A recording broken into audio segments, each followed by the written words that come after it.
हरिराम व्यास जी कैसे हैं? बोले भक्त इष्ट अति व्यास के। आप देखेंगे बिल्कुल सूर्य और चंद्रमा की तरह परिवर्तन हुआ हरिराम व्यास जी के जीवन में महादेव की कृपा से। पहले के हरिराम व्यास कैसे हैं वो तो हम बाद में कहेंगे, पर बाद के हरिराम व्यास, शंकर जी से मिलने के बाद हरिराम व्यास जी कैसे हैं?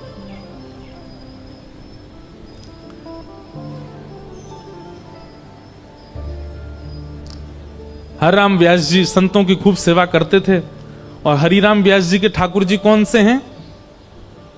जुगल किशोर को लाड़ लड़ायो, नवल कुंज ही माह, कुंज निकुंजन की रज धारे, व्यास युगल यश गाय, वृंदावन प्यारो वृंदावन, श्री वृंदावन।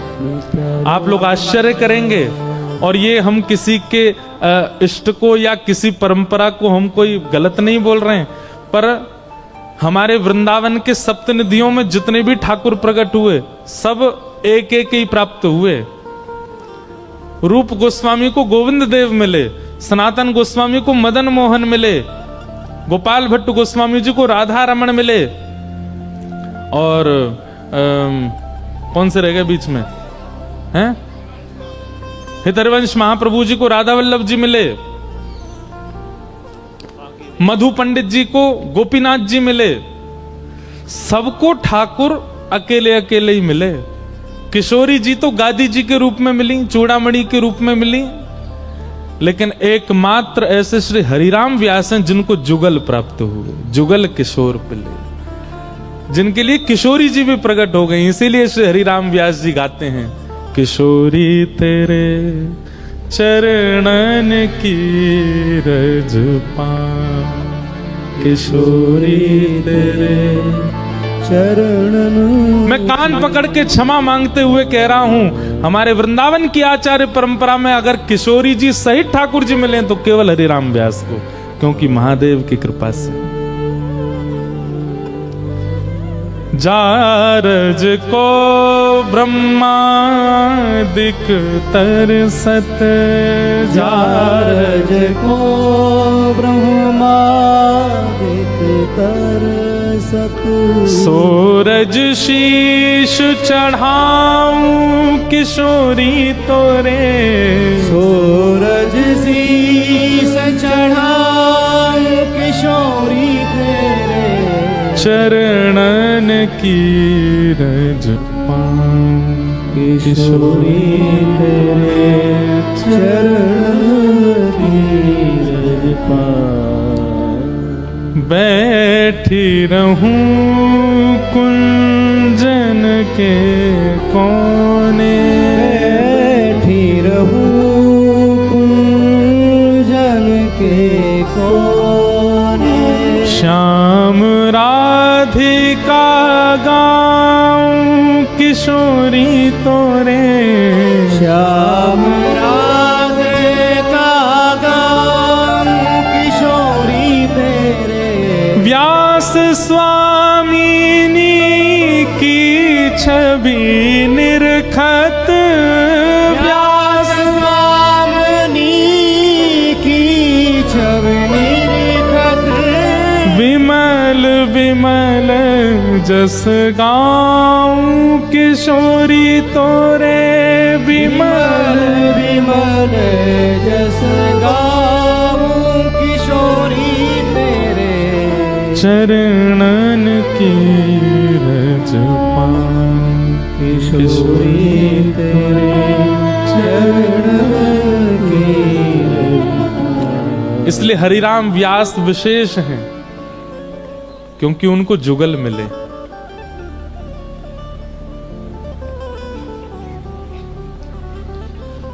तो श्री विशाखा जी ये प्रकट हुई कलयुग में हरिराम व्यास जी के रूप में, और आपका जन्म हुआ ओरछा के एक शुक्ल परिवार में, एक दिव्य ब्राह्मण कुल में आपका जन्म हुआ। नाम आपका हरिराम शुक्ल रखा गया। हरिराम शुक्ल।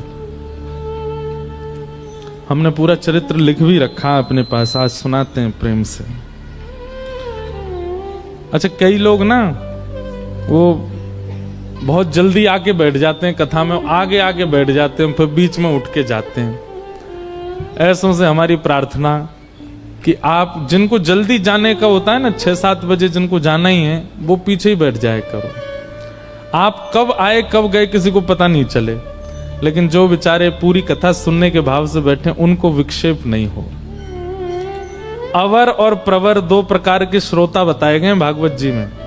व्यास के आने से पूर्व आवे और व्यास के जाने के बाद जावे, उसी को प्रवर श्रोता कहते। हम हैं तो बालक ही, यहां से नीचे तो हमें खूब आप जो है गले में गलवैया डाले घूमो, लेकिन जब मंच पे बैठते हैं उतनी देर व्यास हैं, उतनी देर आपको ये बात तो याद रखनी चाहिए कि आप कम से कम व्यास के जाने के बाद जाओ।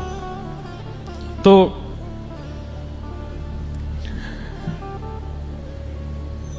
हरिराम शुक्ल जी का जन्म हुआ और बाल काल में आपने सरस्वती मंत्र को सिद्ध कर लिया। हमें याद है सरस्वती मंत्र, और हमने खूब उसकी उपासना भी की है, और उसी कृपा से कि आप सबको कथा सुना रहे हैं।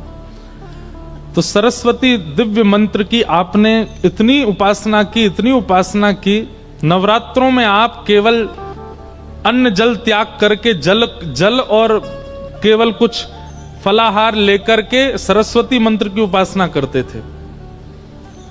और उससे ऐसा हुआ कि व्यास हरिराम शुक्ल जी के जिह्वा पर वाग देवी सरस्वती साक्षात विद्यमान हो गई। और उसका प्रभाव यह हुआ कि आपने अध्ययन करके स्वयं को इतना विद्वान बना लिया कि आप जिस जगह जाते वहां के विद्वानों को हरा देते। काशी में जिस गुरुकुल में आप पढ़े थे, उस गुरुकुल में सब विद्वानों ने मिलकर के सारे छात्रों में से आपको चुना और चुन करके मंच पर बुला करके आपकी विद्वत्ता से प्रसन्न होकर के आपको व्यास की उपाधि प्रदान की। इसलिए नाम पड़ गया हरिराम व्यास। हरिराम व्यास।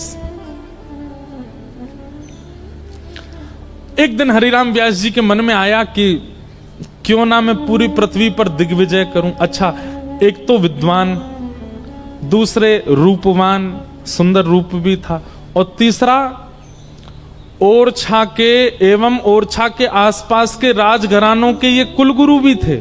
सब राजा इनके आगे हाथ जोड़े खड़े रहते थे। भागवत जी कहती हैं, कम आयु का होना, बहुत योग्यताएं प्राप्त कर लेना, बहुत सम्मान मिल जाना, स्वरूप का होना और सत्संग का ना होना, यह पतन का कारण बन जाता है। आप रूपवान हैं लेकिन सत्संग नहीं करते हैं तो आप रूप गर्विष्ठ हो जाओगे। आप धनवान हो लेकिन सत्संग नहीं करते तो धन का अहम आपके अंदर से कभी नहीं जाएगा। आप योग्यताओं से परिपूर्ण हो, विद्वान हो, गाना आता है, नाचना आता है, या कई भी कलाओं से निपुण हो, लेकिन सत्संग नहीं है तो वो कला आपको एक दिन गिरेगी नीचे। इसलिए कितनी भी योग्यताएं हो, उन योग्यताओं के साथ सत्संग आवश्यक है जीवन में। हरिराम व्यास जी के पास सब कुछ था, सत्संग ही नहीं था। एक दिन हरिराम व्यास जी के मन में आया कि विद्वान तो हम हैं ही, इतने राजा हमारे चेला हैं, रूपवान भी सब कुछ है, क्यों ना दिग्विजय की जाए, पूरे भारत में मुझसे बड़ा कोई विद्वान ना हो ऐसी घोषणा करवा दी जाए। और उसके लिए क्या करना पड़ेगा? बड़े बड़े विद्वानों के पास जाकर के हमको शास्त्रार्थ करना पड़ेगा। सब लोग इधर देखो, सावधानी से सुनो।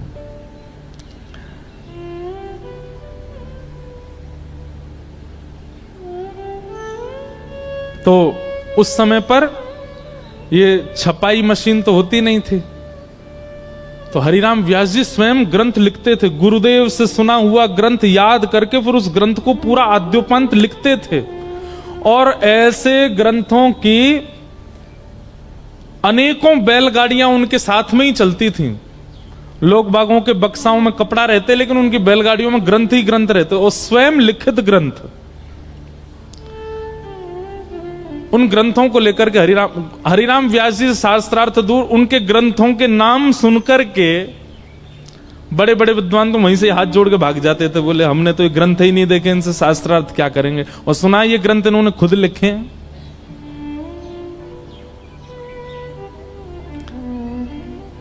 बाल्यकाल में आप लोगों ने एक चतुर ब्राह्मण की कथा सुनी होगी, उसका नाम था तेनालीराम। सुनी? याद किसी को भी नहीं होगी कोई कथा, पर तेनालीराम की कथा सबने सुनी। तेनालीराम एक बार एक राजा के यहां गए, और वहां राजा के यहां एक बहुत बड़ा कोई विद्वान आया, और उसने पहले से ही अपने शिष्यों को भेज करके कहा कि हम राजा को कह दीजिए हम उसके यहाँ के विद्वानों को हराने आ रहे हैं और उसके कुलगुरु बनने आ रहे हैं। तो राजा बोले भैया हमारे गुरुजी तो कहीं गए हुए हैं और ये विद्वान आ रहा है, आकर के सबको हरा देगा, खुद आकर के हमारा गुरु बन जाएगा, इसको कैसे रोका जाए। तो तेनालीराम, एक तो होता है कि अनपढ़ गंवार, एक होता महागंवार, एक होता वज्र गंवार। वज्र बिल्कुल कुछ जानते ही नहीं है। तो तेनालीराम बोले हम लड़ेंगे, हम शास्त्रार्थ करेंगे। राजा बोला आपको आता है सब? बोले वो तो हम बाद में बताएंगे हमको क्या क्या आता है, आप तो केवल उसके सामने हमको शास्त्रार्थ करने दो। तो सामने वो विद्वान आकर के बैठ गया। विद्वान आकर के बोला हां जी किस विषय पर शास्त्रार्थ होगा? तो तेनालीराम बोले जो तुमको विषय बढ़िया लगता हो वहां से प्रारंभ करो। तो विद्वान बोला हमारी छोड़ो, आप बताओ कोई शास्त्र का नाम, वहां उस पे करेंगे। तो तेनालीराम ऐसे व्यंग में हंसने लगे, बोले हमारे शास्त्र पर तुम बोलने की अभी काबिलियत नहीं रखते, तुम बोलो हम उस पर बोलेंगे। बोले नहीं नहीं नहीं, अब तो तुम्हारा ही शास्त्र सुनना है मुझे। कौन सा शास्त्र है? तो तेनालीराम बोले ठीक है तो हम बता दें? बोले हाँ। बोले तिलकाष्ठ महिषबंधनम, चलो इस विषय पर चर्चा होगी। विद्वान बोलो कौन सा शास्त्र? बोले तिलकाष्ठ महिषबंधनम। तिलकाष्ठ महिषबंधनम। अब सामने जो विद्वान बैठा था उसने अपने चेलाओं को देखा, बोले ये शास्त्र तो हमने कभी सुना ही नहीं। तो सब चेला बोले गुरुजी भलाई इसी में कि यहां से ऐसे ही चल दो, कहीं हमने शास्त्रार्थ किया और आपने शास्त्र का ही नाम नहीं सुना और इसने कहीं दो चार और बातें बोल दी, आपसे उत्तर नहीं देवा तो नाक और कटेगी हमारी। तो बेचारा वो विद्वान उसको लगा कि भैया हमने तो इस शास्त्र का नाम ही नहीं सुना। तेनालीराम ने उसको खूब सुनाई, खड़ी खोटी सुनाई और कहा आ जाते हैं, आइंदा कभी मत आना इस नगर की ओर, तो मुंह उठा के भी मत देखना, देख लेना एक शास्त्र बोला, अभी तो ऐसे मुझ पर 56 करोड़ शास्त्र और रखे हैं। विद्वान बोला क्षमा कर दो हम जा रहे, चला गया। पीछे राजा बैठा था, राजा के पास भी विद्वान तो बहुत थे, सब विद्वानों ने घेर लिया तेनालीराम को। बोले अरे ये तिलकाष्ठ महिषबंधनम ये कौन सा शास्त्र है? बोले कोई शास्त्र नहीं है, तिलकाष्ठ मतलब तिल को ठठुआ और महिषबंधनम मतलब भैंस को बांधने वाली रस्सी। हमने उसी को संस्कृत में बोल के कह दिया इस शास्त्र पर शास्त्रार्थ करो, और डर के मारे भाग गया। राजा बोला भैया तुम विद्वान तो नहीं हो लेकिन बुद्धि तुम्हारी खूब तेज है। और फिर एक विद्वान के द्वारा तेनालीराम को फिर अध्ययन करा के विद्वान बनवाया। तो शास्त्रों का नाम उल्लेखित करके उस पर शास्त्रार्थ होता था। और हरिराम व्यास जी की तो पोथियों के नाम पढ़ करके विद्वान घबरा जाते थे। किसी ने कहा बोले आप कहां पूरे विश्व पर दिग्विजय करेंगे, भारत में सर्वश्रेष्ठ स्थान काशी। ऐसा कहते हैं काशी जो है ना वो देवाधिदेव महादेव की जिह्वा है। क्या है? जिह्वा। काशी में जब ब्राह्मण बोलते हैं तो उनके स्वर को उनका स्वर ना माना जाए, वो महादेव का ही स्वर है। इसलिए काशी के स्वर अलग ही हैं, चाहे वहां गाने वाले हों, चाहे वहां ब्राह्मण बोलने वाले हों, वहां के वेद मंत्र पाठ करने वाले ब्राह्मणों को आप सुनिए, वहां के बड़े बड़े विद्वानों को, वो पूरे विश्व से अलग ही हैं। काशी में भगवान की, शिव की जिह्वा मानी जाती है। हरिराम व्यास जी अपनी वही 5-6 बैलगाड़ियों में भरे हुए ग्रंथ और दुनिया भर के दिग्विजय के पत्र लटका रखे थे, यहां जीते वहां जीते, वो सब उन पर लटके हुए थे। जैसे आजकल लोग गाड़ियों पर लिखवा लेते हैं, जो भी उनकी श्रेष्ठता होती है वो गाड़ी पर लिखी रहती है, चाहे महामंडलेश्वर हो, चाहे एमएलए हो, चाहे विधायक हो। हरिराम व्यास जी पूरी बैलगाड़ियों पर लगवा करके और पहुंच गए। सब ब्राह्मण समझ गए, बोले भैया ये हरिनाम व्यास को, व्यास से जीतना सामान्य बात नहीं है, ये बहुत विद्वान है। वाग्देवी सरस्वती की कृपा है इनके ऊपर, इन्होंने सरस्वती मंत्र को अभिमंत्रित कर रखा है, इनकी जिह्वा पर सरस्वती नर्तन करती है, कैसे जीतेंगे हम इनसे। सब ब्राह्मण व्याकुल होकर के देवादिदेव महादेव शंकर के पास गए और कहा कि हे महादेव, हमारी हार हो हमें स्वीकार, पर काशी की हार ये तो आपकी हार मानी जाएगी ना, क्योंकि यहां तो सब ब्राह्मण आपकी वाणी है, कृपा कीजिए। सब ब्राह्मणों ने जाकर के प्रार्थना की कि हे महादेव अब आप ही हमारी रक्षा करो। हरिराम व्यास आ रहे हैं। हरिराम व्यास जी की शोभा यात्रा निकली महाराज, पूरा काशी पुष्प भी बरसा रहे हैं, तो थर थर कांप करके बोले कि अब ये हरा के जाएंगे हमको।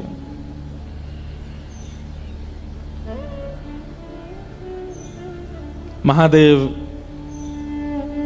ब्राह्मणों से बहुत प्रेम करते हैं। बंधुओं, ब्राह्मणों से प्रेम करने का कारण भी, मैं कोई जाति विशेष पर बोलूं ऐसा मेरा भाव नहीं, पर ब्राह्मण की जीविका ठाकुर जी ही हैं। वो ठाकुर जी को गाता है, ठाकुर जी को भजता है, ठाकुर जी को तैयार करवाएगा ब्राह्मण, ठाकुर जी पे पुष्प चढ़वाएगा ब्राह्मण, ठाकुर जी की आराधना करवाएगा ब्राह्मण, ठाकुर जी के सब क्रियाकलाप इस संसार में करता ही ब्राह्मण है, तो उससे प्रेम होना सहज है ठाकुर जी का। भले ही उससे अपना घर चलाता है, लेकिन ठाकुर जी का सबसे ज्यादा ध्यान ब्राह्मण ही रखते हैं, इसलिए ठाकुर जी को बहुत प्रिय है।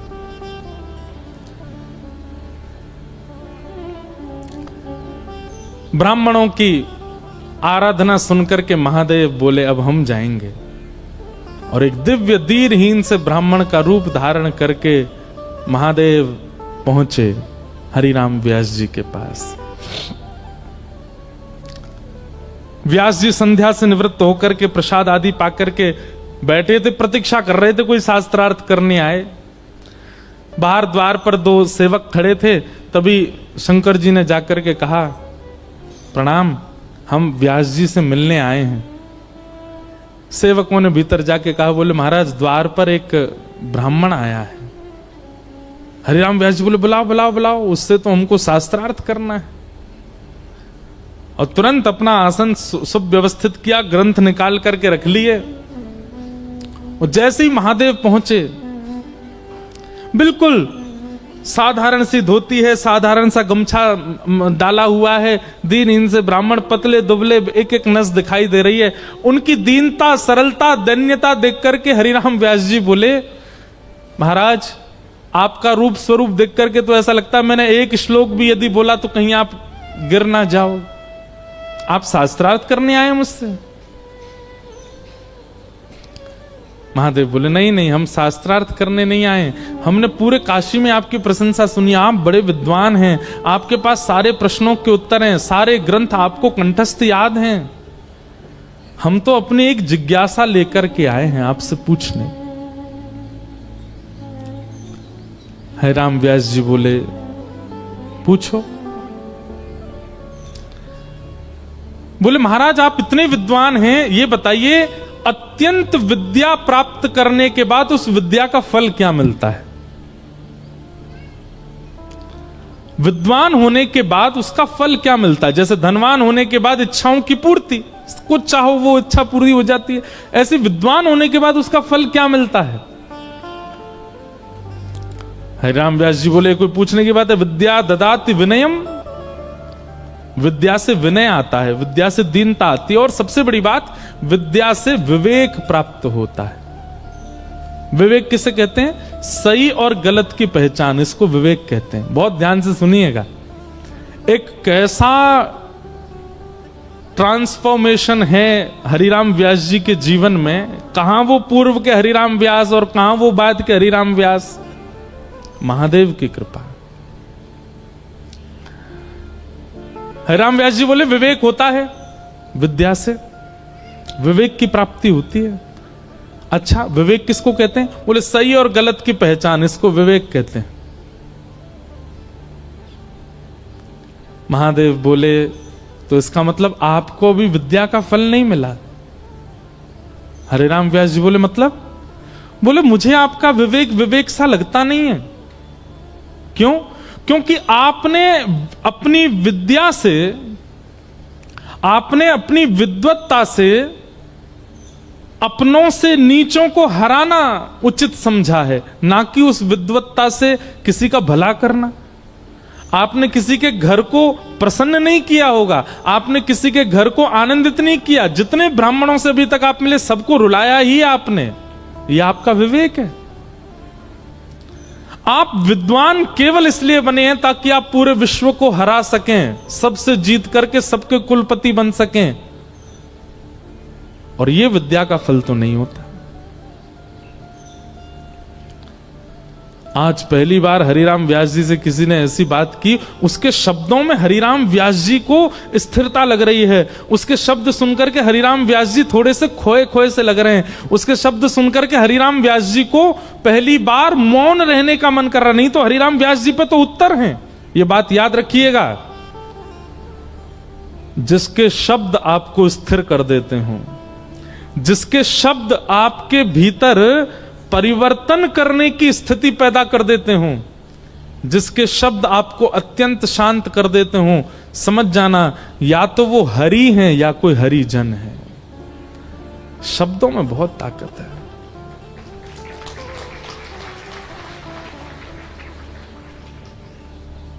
अगर मुझसे पूछा जाए पूरे विश्व को कौन चला रहा है, तो शब्द।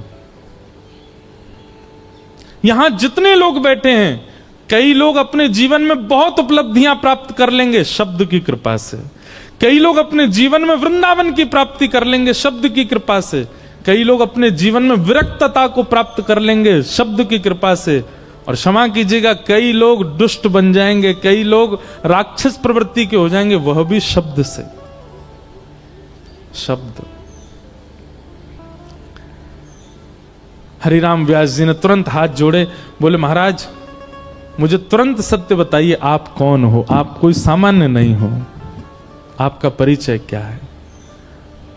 और जैसे ही कहा आपका परिचय क्या है, इतने में ही जटा जूट धारी, त्रिपुंड मस्तक पर लगा है, त्रिनेत्रम त्रिशूल हाथ में लेकर के, गले में सर्पों की माला, आहा चिदानंद रूप शिवोहम शिवोहम चिदानंद रूप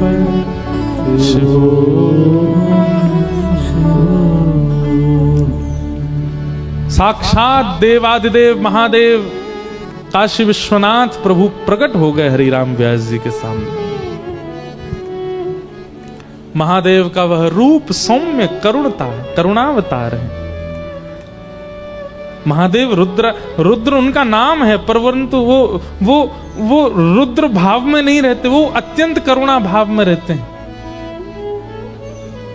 आप कभी भी किसी भी शिवालय में जाओ, 24 घंटा पानी गिरता रहता है, इसका मतलब क्या? भीगे देव 24 घंटा भाव में भीगे ही रहते हैं। महादेव प्रकट हो गए और प्रकट होकर के हरिराम व्यास जी के सिर पर हाथ फेरने लगे। आज हरिराम व्यास जी को अपने जीवन में किए गए समस्त क्रियाओं के प्रति पाप की भावना आने लगी। मैंने कितने ब्राह्मणों को हताश किया, उदास किया, निराश किया, रुलाया। आज तक नहीं समझ पाया कि मेरी विद्वत्ता का कारण क्या होना चाहिए। आज महादेव प्रकट हो गए, चरणों में लिपट गए, बोले प्रभु कृपा करो, मुझे क्यों वाणी देवी की कृपा हुई, मुझे क्यों विद्वत्ता प्राप्त हुई, मैं क्यों पृथ्वी पर आया हूं, मेरे जीवन का उद्देश्य क्या है, कारण क्या है, कृपा करके। अब जब आप आ ही गए हैं तो आप ही बताइए। देखो नरसिंह मेहता के भाव में और हरिराम व्यास जी के भाव में एक बात स्पष्टता लगी, पूर्ण समर्पण। आप बताइए, हम आपसे कोई जिज्ञासा ना प्रकट करें, आप बताओ, क्योंकि जानते हैं कि महादेव जिस मार्ग का अनुसंधान करवाएंगे वो मार्ग कल्याणकारी ही होगा।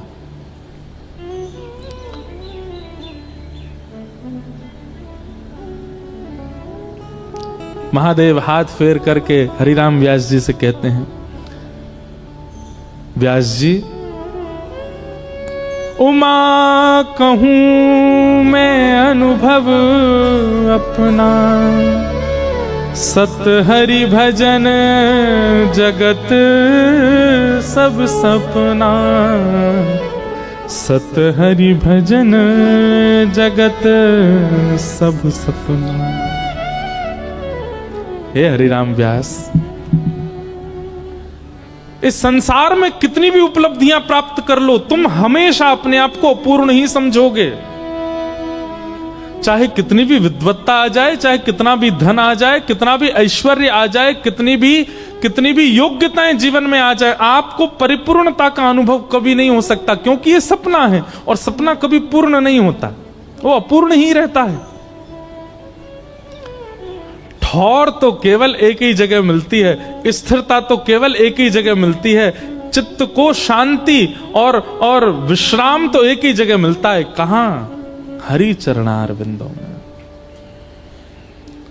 और व्यास जी, तुम कोई सामान्य जीव नहीं हो, तुम कोई सामान्य मानव नहीं हो, तो कौन हो? अरे नेत्र बंद करो, विचार करो, अपनी पूर्व की लीला का दर्शन करो। और हरिराम व्यास जी ने जैसे ही नेत्र बंद करके देखा, जैसे स्मृति में आया, तो क्या पाया? स्वयं को निकुंज में श्री विशाखा अली के रूप में देखा। महादेव ने दर्शन कराया कि तुम तो पूर्व की विशाखा सखी हो। ये व्यास बनना और पूरे विश्व को पराजित करना, ये तुम्हारा स्वरूप नहीं है। तुम्हारा स्वरूप तो वृंदावन को प्रतिष्ठित करना है। वृंदावन की महिमा बढ़ाने के लिए ठाकुर जी ने तुमको इस पृथ्वी पर भेजा है। हे विशाखा, हे हरिराम व्यास, अपनी विद्वत्ता से वृंदावन चंद के यश को गाओ, श्री युगल सरकार के यश को गाओ, और सबसे बड़ी बात, वृंदावन के यश को गाओ।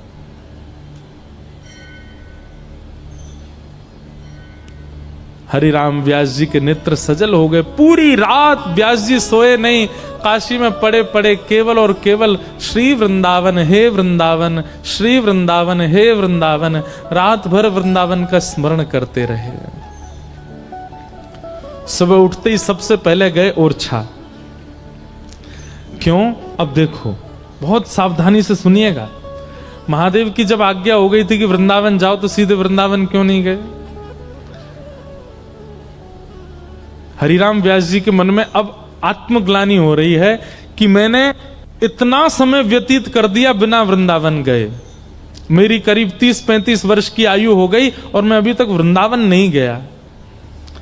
अब मैं किस मुंह से सीधे वृंदावन चला जाऊं?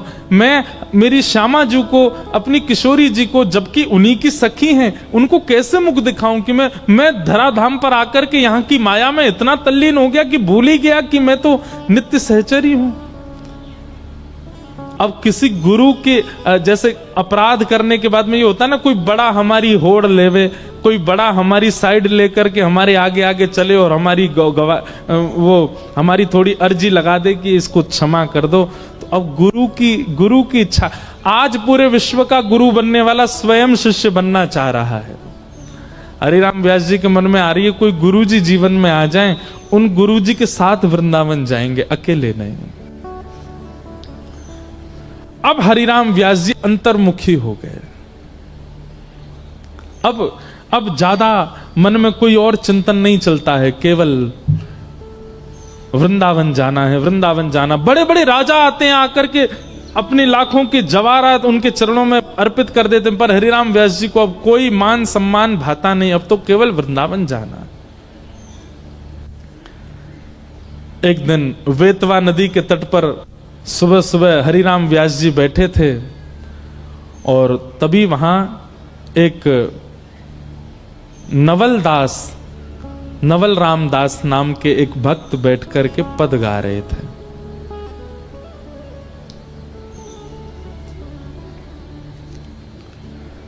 आज अति राजत दंपति भोर। सुबह सुबह का राग गा रहे थे, बहुत सावधानी से सुनिएगा। अगर हम हरिराम व्यास जी का पूरा चरित्र कहें ना तो पद ही पद हैं उसमें, इसलिए बहुत सावधानी से सुनो। हरिराम व्यास जी बैठे हैं बेतवा नदी के तट पर और तभी उनके कानों में ये स्वर गूंज रहा है, आज अति राजत दंपति भोर, आज अति राजत दंपति भोर। अर्थ क्या है पद का सुनो, नेत्र बंद करके सब लोग अनुभव करो। सुबह सुबह का समय है और दोनों दंपति यानी कि युगल सरकार अपनी शयन सेज पर उठ करके बैठे हैं शयन के बाद। और कैसे लग रहे हैं दोनों? सूरत रंग के रस में भीने, सूरत रंग के रस में भीने, नागरी नवल किशोर, नागरी नवल किशोर। आज अति राजत दंपति भोर, आज अति राजत दंपति भोर। आसन पर भुज दिए विलोकत, आसन पर भुज दिए विलोकत। एक दूसरे के गले में गलवैयां डाल रखी है श्री राधा वल्लभ बिहारी जी ने और एक दूसरे के मुखमंडल को देख रहे हैं। आसन पर भुज दिए विलोकत, आसन पर भुज दिए विलोकत। इंदु वदन विवियो, इंदु वदन विवियो। करत पान रस मात परस्पर, करत पान रस मात परस्पर। लोचन त्रसित चको, लोचन त्रसित चको। मानो श्री हरिराम व्यास जी को प्रत्यक्ष दिखने लगा। एक सेज पर युगल बैठे हैं, एक दूसरे के गले में गलवैयां डाले, एक एक अंग को मानो ऐसे पी रहे हों जैसी प्यासी जिह्वा जल का पान कर रही हो। नेत्र नेत्रों को देख रहे हैं, नासिका नासिका के सन्मुख है, गले में गलवैयां हैं, एक दूसरे मानो जैसे एक श्याम वर्ण गौर वर्ण एक दूसरे में बस अभी मिल ही जाएंगे क्या। हरिराम व्यास जी को बेतवा नदी ओरछा में बैठे बैठे दिखने लगा यह प्रत्यक्ष। शब्द झकझोर रहे हैं हरिराम व्यास जी के हृदय को।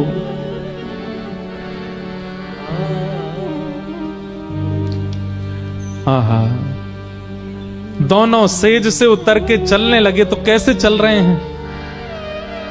पग डगमगत चलत बन बिहरत, पग डगमगत चलत बन बिहरत। जैसे कोई सुबह उठते ही सीधी चाल नहीं चल पाता, और ठाकुर जी तो वैसे ही टेढ़ी चले, और सुबह सुबह उठ के तो जन कितनी टेढ़ी चलते होंगे। और सुबह सुबह जब उठता है ना व्यक्ति तो वो पूरी पूरी चाल पूरे पूरे चरण नहीं बढ़ाता, धीमे धीमे चरण, थोड़ी उसकी गति जो है वो धीमी होती है। कैसे लग रहे हैं दोनों कि पग डगमगत चलत बन बिहरत, पग डगमगत चलत बन बिहरत, रुचिर कुंज घन घोर, रुचिर पुंज घन घोर। जय श्री हित हरिवंश लाल ललना मिल, श्री हित हरिवंश लाल ललना, जय श्री हित हरिवंश लाल ललना मिल, हित हरिवंश लाल ललना मिल। हियो सिरावत मोर, हियो सिरावत मोर, हाँ हियो सिरावत मोर, हियो सिरावत मोर। आज अति राजत दंपति भोर, आज अति राजत दंपति भोर। हरिराम व्यास जी बैठे तो थे समाधि में, लेकिन जब नेत्र खुले तो रोम रोम मानो अश्रु जल से भर चुका हो। प्रश्वेत के बिंदु माथे पर आ गए, हृदय बिल्कुल व्याकुल, और यह शब्द मानो जैसे उनके कानों में ऐसे गूंज रहे हैं कि प्रत्यक्ष सामने सेज पर युगल सरकार बैठे हों। आप दौड़ करके तुरंत नवलदास जी के पास गए और जाकर के चरणों में गिर गए। बोले भगवान, मैंने शब्द तो बहुत सुने जीवन में, लेकिन पहली बार ऐसे शब्द सुने हैं जिन शब्दों से प्रत्यक्ष प्रियालाल के दर्शन हो रहे हैं। इन शब्दों के रचयिता कौन है? किन्होंने इन शब्दों को आविष्कृत किया है? कौन इन शब्दों को गा रहा है, जिन शब्दों में इतनी सामर्थ्य है कि दूर बैठा कोई व्यक्ति भी प्रियालाल के प्रत्यक्ष दर्शन कर ले। यदि इस शब्द के रचयिता के प्रत्यक्ष दर्शन और उनकी शरणागति मिल जाए तो इसका मतलब तो प्रियालाल को गोद में बैठा देंगे। मुझे बता दीजिए ये किन के शब्द हैं?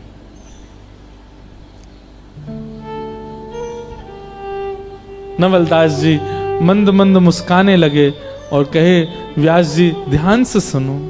जय श्री हित हरिवंश लाल ललना मिल, जय श्री हित हरि लाल ललना, जय श्री हित हरिवंश लाल ललना मिल, हित हरिवंश लाल ललना, हियो सिरावत मोर, हियो सिरावत मोर। ब्रज वृंदावन में श्री राधा वल्लभ लाल जी को विराजमान जिन्होंने किया है, ऐसे जिनके कृपा पात्र से मैं इस भाव को गा रहा हूं, ऐसे श्री हितरवंश महाप्रभु, उनका ये भाव। हरिराम व्यास जी ने अब विचार नहीं किया। मैंने बंधुओं कथा में कहा है कि वृंदावन आपको आमंत्रित कर रहा है, इसके 3 संकेत मिलेंगे। पहला संकेत स्वप्न में वृंदावन की स्मृति, दूसरा संकेत वृंदावन से किसी ब्रजनिष्ठ ब्रजवासी या फिर किसी वैष्णव का आपके नगर में आगमन, और तीसरा वृंदावन का कोई प्रसाद आपको प्राप्त हो जाना। ये 3 स्थिति यदि हो, स्वप्न में वृंदावन, नगर में ब्रजवासी का आगमन और आपकी जिह्वा पर या आपके कानों में ब्रज का कोई प्रसाद उड़ेल दे, ये 3 स्थिति एक साथ यदि बने तो समझ जाइए वृंदावन आपको आमंत्रित कर रहा है। तुरंत जाइए वृंदावन। हरिराम व्यास जी नित्य स्वप्न में वृंदावन का दर्शन करते हैं, और आज नवलदास जी के आगमन से एक ब्रज का निष्ठ व्यक्ति उनके नगर में आ गया और श्री हितरवंश महाप्रभु के रचित यह भोर का पद गाकर के उन्होंने प्रसाद दे दिया। अब हरिराम व्यास जी रुके नहीं, जिस अवस्था में थे तुरंत वृंदावन की ओर निकल पड़े। लेकिन ऐसा कहते हैं, उनके चरित्र में आता है कि हरिराम व्यास जी ने किसी को बताया भी नहीं कि वो जा रहे हैं, परंतु वो 5 बैलगाड़ियों में भरी हुई जो पोथियां थी उनको संग लेकर के गए। किसी ने कहा इन पोथियों ने अभी भी पीछा नहीं छोड़ा। नहीं, हरिराम व्यास जी वृंदावन जाकर के निचोड़ निकालना चाहते हैं कि इन्होंने मेरा क्या किया। जब मेरा ही कुछ नहीं हो पाया तो किसी का क्या होगा इनसे। इनको जाके विसर्जित करके आऊंगा वृंदावन में, इसलिए लेकर के गए और सीधे श्री हरिराम व्यास जी वृंदावन पहुंचे।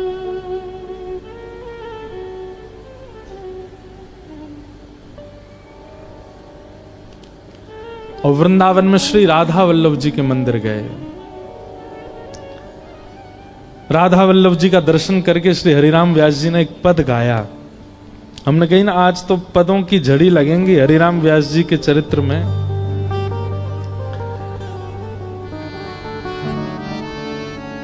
हरिराम व्यास जी गा रहे हैं, बहुत सुंदर भाव।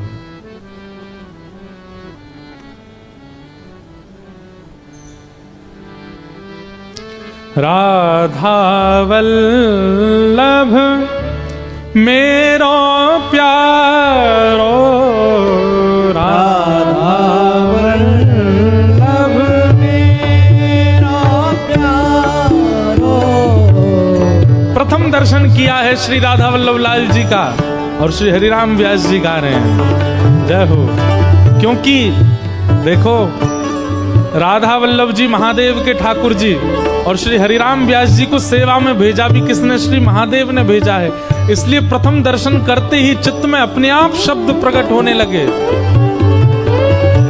राधा वल्लभ मेरो प्यारो, राधा वल्लभ मेरा प्यारो। सर्वोपरि सबही को ठाकुर, सर्वोपरि सबही को ठाकुर। सर्वोपरि सबही को ठाकुर, सर्वोपरि सबही को ठाकुर। सब सुखदानी हमारो हमारो, सब सुखदानी हमारो हमारो। राधा वल्लभ मेरो प्यारो, राधा वल्लभ मेरा प्यारो। राधा वल्लभ मेरो प्यारो।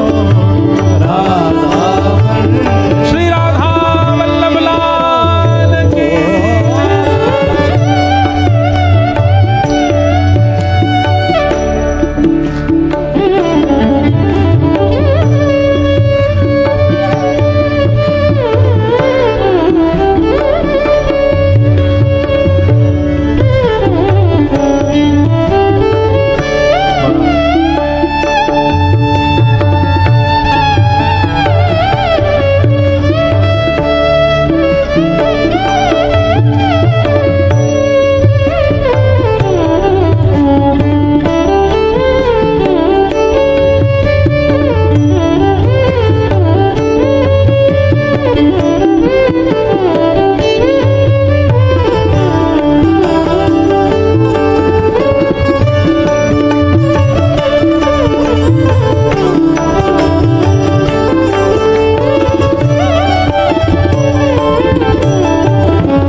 ऐसी सुंदर सुंदर उपाधि दे रहे हैं राधा वल्लभ जी को श्री हरिराम व्यास जी।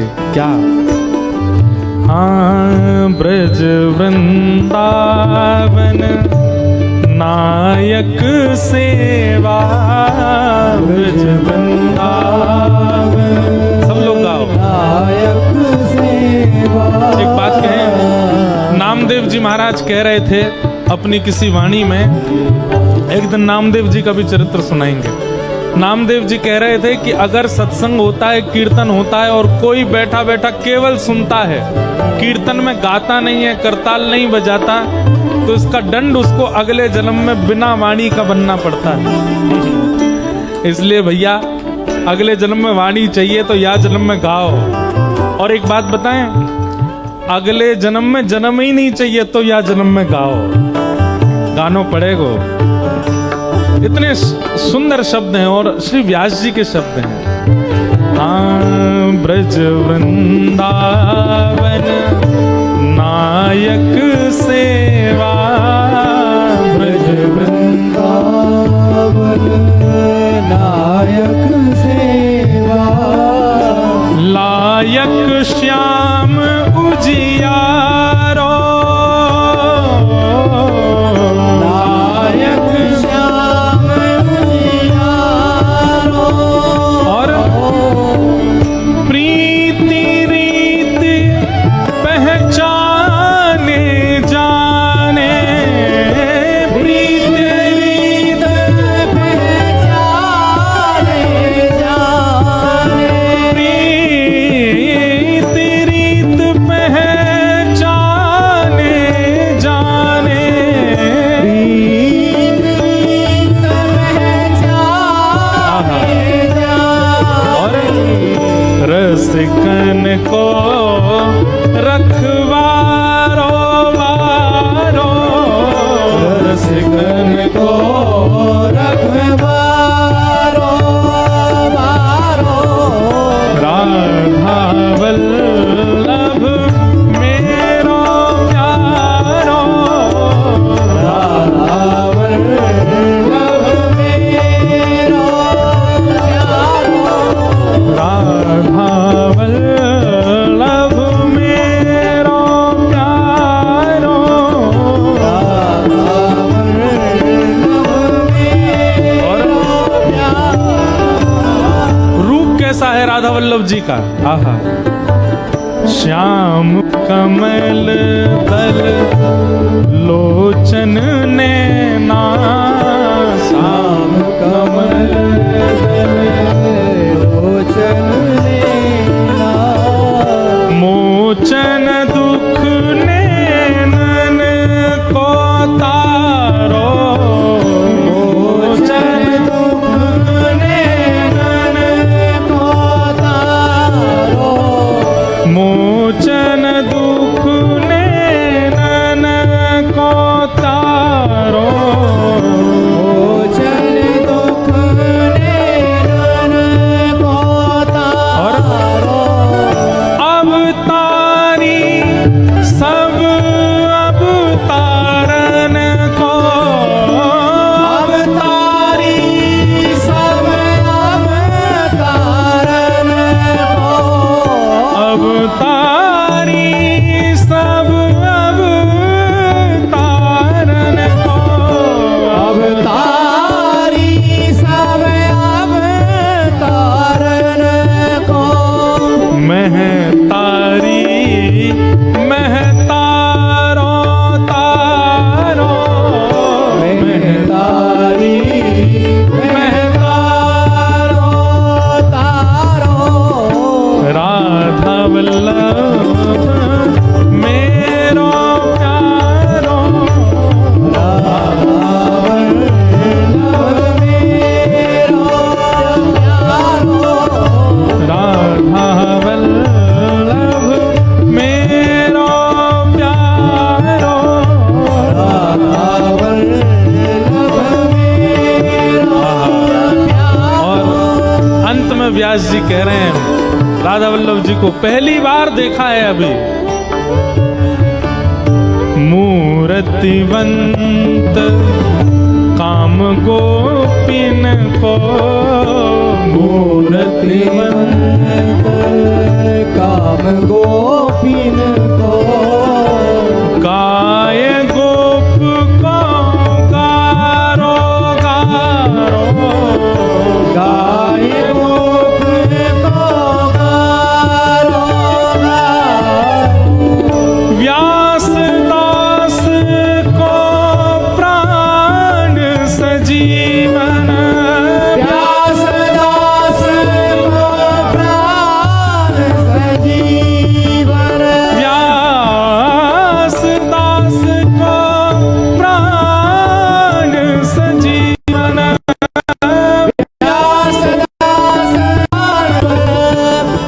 वरदान मांग रहे हैं, सेवा कर दी, गा दिया है, सारे भाव सुना दिए हैं, अब मानो राधा वल्लभ जी से मांग रहे हैं क्या? व्यास दास के प्राण सजीवन, अब ये प्राण राधा वल्लभ में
तो कोई अतिशयोक्ति नहीं, व्यास जी के चित्त में आया, जिनकी वाणी सुनकर के मैं ओरछा से चला आया। अब हैं तो विद्वान ही ना पूर्व के, तो थोड़ी बहुत स्थिति तो जान ही सकती ना मन की। मन में ऐसा भाव आया, थोड़ा परीक्षण तो करूं, हरिराम ये हितरवंश महाप्रभु जी का भजन है कैसा, जिनको हम अपना गुरु बनाने जा रहे हैं उनका परीक्षण तो करें। वैसे ये होना नहीं चाहिए स्वभाव, कभी गुरु का परीक्षण मत करो। पर व्यास जी तो पूर्व के विद्वान है, इसलिए स्वभाव से मारे परीक्षा लेने लगे। और परीक्षा कैसे लेने लगे? मुझे तो अभी दर्शन करना है, मेरे पास समय नहीं है, मुझे तो अभी मिलना है, मैं इतनी दूर ओरछा से चल के आया हूं, अब मुझसे प्रतीक्षा नहीं हो रही, मुझे तो अभी मिलना है। सेवकों ने जाकर के महाप्रभु जी से कहा, बोले एक हरिराम व्यास जी करके आए हैं, नाम तो सबने सुना ही था, बहुत विद्वान हैं, और रुक नहीं रहे, कह रहे हैं मुझे तो अभी दर्शन करना है। व्यास जी प्रसाद बना रहे थे, राधा वल्लभ जी का बोले बुलाओ भीतर। महाप्रभु जी प्रसाद सिद्ध कर रहे थे, हरिराम व्यास जी गए। आहा, रूप देखते ही महाप्रभु जी का आधा प्रश्न तो भूल ही गए। महाप्रभु जी को ही निहारने लगे, पहले राधा वल्लभ जी में अटके, अब महाप्रभु जी में अटक गए, अब उन्हीं को देखने लगे। तो महाप्रभु जी ने कहा, विराजी विराजी विराजी। कुछ सिद्ध कर रहे थे चूल्हे पे, तुरंत आपने वस्त्रों से पकड़ के चूल्हे पे से सामग्री नीचे धर दी और अग्नि को ठंडा कर दिया। व्यास जी प्रश्न तो भूल ही गए थे, लेकिन बोल आप ये भगवान, मैं आपकी सेवा में विक्षेप नहीं डालना चाहता था, ये आप क्या कर रहे हैं? आपने मेरी वजह से प्रसाद सिद्ध करना क्यों बंद कर दिया? आप प्रसाद बनाते रहिए ना, मेरी जिज्ञासाएं जो होंगी मैं पूछ लूंगा बैठ करके। महाप्रभु जी का इतना सुंदर उत्तर। महाप्रभु जी कहते हैं, व्यास जी तुम्हें ऐसा लगता है कि प्रसाद बनाना हाथों की क्रिया है। संसारी व्यक्ति के लिए भोजन बनाना हाथों की क्रिया हो सकती है, ठाकुर जी के लिए तो हाथों से प्रसाद नहीं, हृदय से बनता है। और यदि मेरा हृदय प्रसाद में लगा है तो तुम्हारे प्रश्नों का उत्तर मेरा हृदय कैसे देगा? मेरा हृदय एक समय पे एक ही काम कर सकता है, या तो तुम्हारे प्रश्नों के उत्तर दूंगा या फिर मैं प्रसाद बनाऊंगा। हाथों की क्रिया और हृदय की क्रिया ये भिन्न संसार में होती हैं, सेवा में तो ये सब एक हो जाते हैं। सेवा में दर्शन नेत्रों से नहीं होता, हृदय से होता है। कथा कानों से नहीं हृदय से सुनी जाती है, नृत्य पैरों से नहीं हृदय से किया जाता है, प्रसाद सिद्ध हाथों से नहीं हृदय से किया जाता है। और हृदय जब सेवा में लगा है तो उस हृदय से तुम्हारी जिज्ञासा का उत्तर कैसे दूंगा? हृदय तो एक ही जगह लगेगा ना। ये हाथ की क्रिया नहीं है, ये हृदय की क्रिया। इसलिए एक समय पे एक काम, पहले तुम्हारी जिज्ञासा का उत्तर देंगे, फिर प्रसाद बनाएंगे। व्यास जी बोले मेरी जिज्ञासा का समाधान हो गया, मैं समझ गया, मुझे यही पूछना था और यही मुझे पता चल गया। मैं अभी तक हृदय और शरीर की गतिविधियों को अलग समझता था। हृदय चाहता था कि वो वृंदावन आए, पर शरीर दिग्विजय प्राप्त करने में लगा हुआ था। हृदय को शांति नहीं मिल रही थी। और आपने आज वो सत्य बता दिया कि ये जो धन की प्राप्ति, ऐश्वर्य की प्राप्ति, ये सब प्राप्ति शरीर का धर्म है, हृदय का नहीं। हृदय का धर्म तो इनकी प्राप्ति। हरिराम व्यास जी तुरंत प्रणाम करके गए, बंधुओं ये हैं गुरु। आपकी जिज्ञासा का समाधान नहीं, उनकी गतिविधि आपका उत्तर दे दे। समझ रहे हैं बात को? उनकी सामान्य नित्य की क्रिया, उठना बैठना, चलना फिरना, लेटना, पढ़ना, बोलना, जो वो रोज ही करते हैं, उसी से ही आपके उत्तरों का समाधान मिल जाए, वो हैं गुरु। हरिराम महाप्रभु जी ने तो उत्तर दिया भी नहीं है, केवल एक क्रिया की और व्यास जी को उत्तर मिल गया।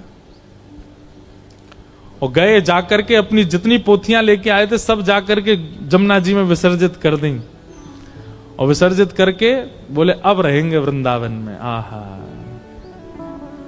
बैठी रहूं कुंजन के कोने, श्याम राधे का गाऊं, किशोरी तोरे चरणन की रज पाऊं। अब तो श्री हरिराम व्यास जी वृंदावन में रहते, कहीं नहीं जाते, किसी से नहीं मिलते, पूरे दिन केवल वृंदावन में निवास करते। हरिराम व्यास जी का स्वभाव थोड़ा सा विनोदी स्वभाव था। कैसा स्वभाव? विनोदी मतलब थोड़े मजाक किया थे। तो कभी कभी सभा बैठती थी संत जनों की, तो हरिराम व्यास जी विनोद करते थे थोड़ा सा। तभी एक दिन सभा में सब संत जन बैठे थे, तभी वहां पर आगमन हुआ श्री गोपाल भट्ट गोस्वामी जी का। और श्री गोपाल भट्ट गोस्वामी सबको निमंत्रण देके गए, बोले भैया हमारे लाला को कल झूला उत्सव है, सब लोग आई हों। और प्राचीन काल में ऐसा होता था कि जैसे आजकल लोग किसी के यहां उत्सव में एक बात हमारी बहुत ध्यान से सुनिएगा, घर में ठाकुर जी की सेवा होना और विशिष्ट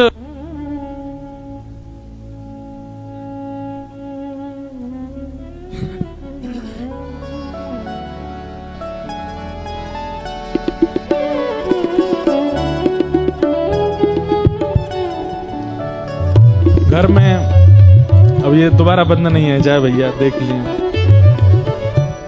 घर में ठाकुर जी की सेवा होना जो हम निवेदन कर रहे थे,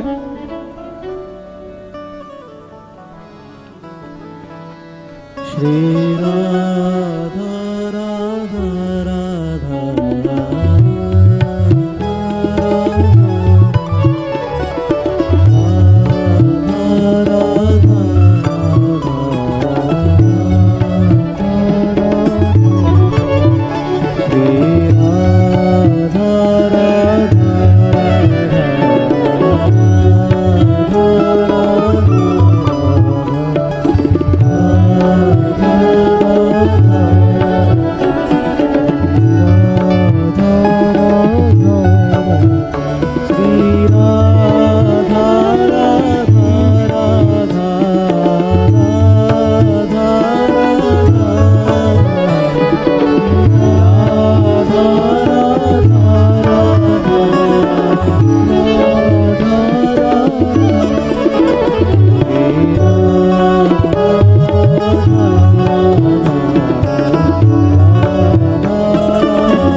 वृंदावन बिहारी लाल की जय।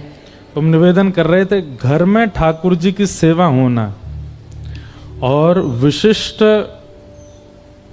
उत्सव दिनों पर उनका उत्सव ना करना यह अपराध है। आप चाहे दुनिया के किसी कोने में रहें, आपके ठाकुर जी अगर घुमक्कड़ हैं हमारे लाल जी की तरह, सब जगह जाते आते रहते हैं, तो आपको ये व्यवस्था पहले से ही करके चलनी चाहिए कि वहां उनका वह उत्सव हो। हम एक दिन रत्नावती जी का चरित्र सुनाएंगे। उनके चरित्र में इस बात को प्रधान रूप से कहा गया कि ठाकुर जी का अगर कोई वैष्णव उत्सव नहीं करता है, ठाकुर जी उसके पर नाराज हो जाते हैं, फिर पाषाण है आपके घर पर, ठाकुर जी नहीं है। ठाकुर जी तो वहां डोलते हैं जहां पे उनके उत्सव होते हैं। ठाकुर जी तो उन्हीं के घर में रहते हैं जिनके घर में नित्य उत्सव ही उत्सव चलते रहते हैं। हमारे पुष्टि मार्ग में ऐसा कहते हैं कि ठाकुर जी को जितना श्रम होता है, जितनी मेहनत ठाकुर जी से होती है संसार के कल्याण में, लोगों की इच्छाएं पूरी करने में, लोगों पर कृपा करने में, या फिर श्रृंगार धराने में, लीला करने में, उत्सव करने, वो सारी जो थकान है ठाकुर जी की, सारा जो श्रम है ठाकुर जी का, वो निवृत्त होता है उत्सव में। ठाकुर जी की उत्सव निवृत्ति होती है जब कोई उत्सव करता है, श्रम निवृत्ति होती है। इसलिए भैया भले ही आप बहुत व्यवस्थाएं नहीं कर सकते तो मानसी उत्सव कर लो, लेकिन ठाकुर जी को उत्सव किया जरूर किया करो। होली निकल के गई, ठाकुर जी के बढ़िया बढ़िया उत्सव अभी निकल के गए हैं।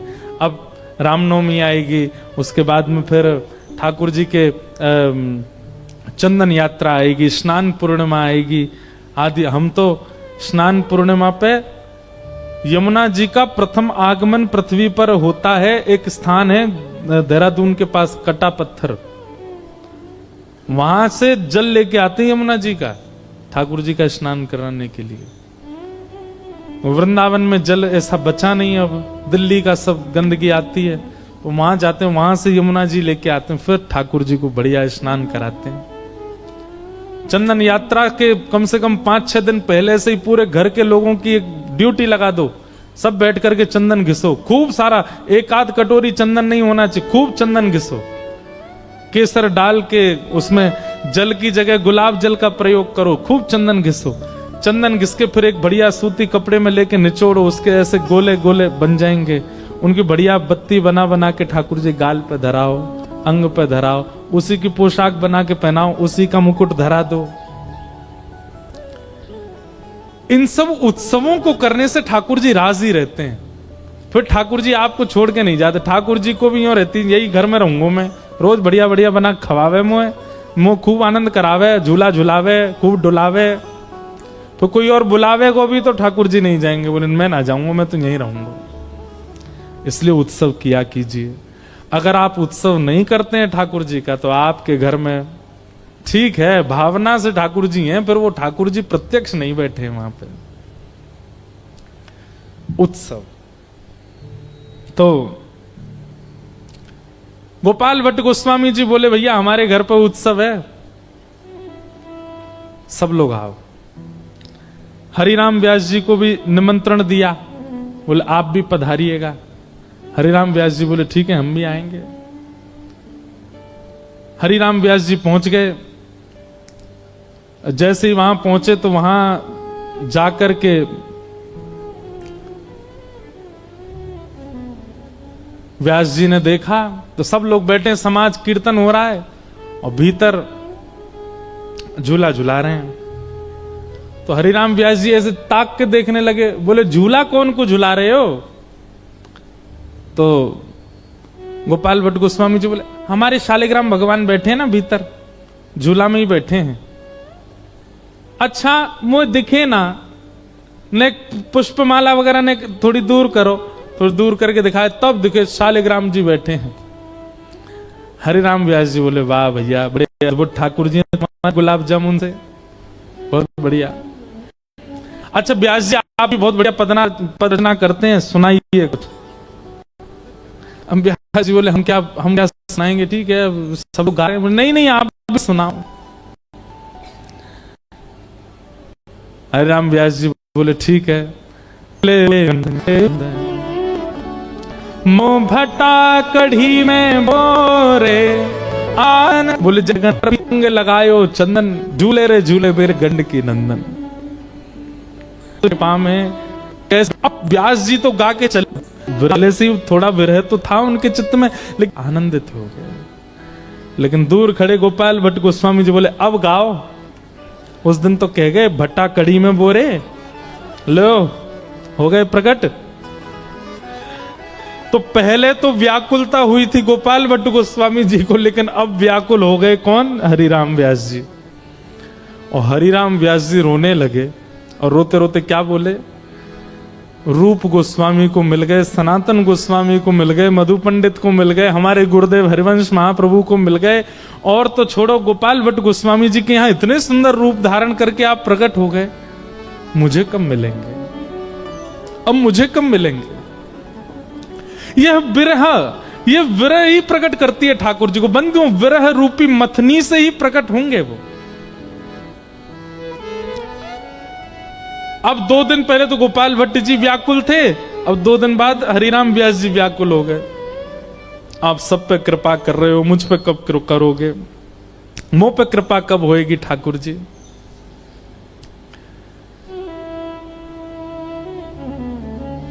इतने रोए हरिराम व्यास जी की बिल्कुल प्राण त्यागने तक की स्थिति में आ गए। और तभी व्यास जी के स्वप्न में किशोरी जी प्रकट हुए, और किशोरी जी प्रकट होकर के बोली, हे व्यास जी आप चिंता मत करो, आप व्याकुल क्यों हो रहे हो? बोले आप सबको मिल गई हैं, मुझे क्यों नहीं मिल रही? मैंने क्या अपराध किया? मैं भी तो गाता हूं, हम मैं जानता हूं मेरे पूर्व के अपराधों को अभी तक क्षमा नहीं किया आपने, इसलिए मुझे प्राप्त नहीं हो रही। किशोरी जी बोली, कैसे प्राप्त नहीं होंगे? तुमको अगर हम अगर तुमसे अभी तक रूठी होती हैं तो तुमको वृंदावन ही नहीं मिलता। वृंदावन मिल गया, ये हमारी प्रसन्नता का प्रतीक है, और तुम तो हमारी नित्य सहचरी विशाखा हो। व्यास जी बोले, अब कृपा करो, मुझे प्राप्त हो जाओ। किशोरी जी ने कह दिया, बोले ठीक है। एक वन है वृंदावन में, आप लोग भी नहीं गए होंगे उस वन में, उसका नाम है जुगल वन, किशोर वन। किशोर वन, किशोर वन में जाओ और वहां एक वृक्ष के नीचे कुछ पैमाना बताया, इतना खोदना, तब तुमको स्वरूप प्राप्त होगा।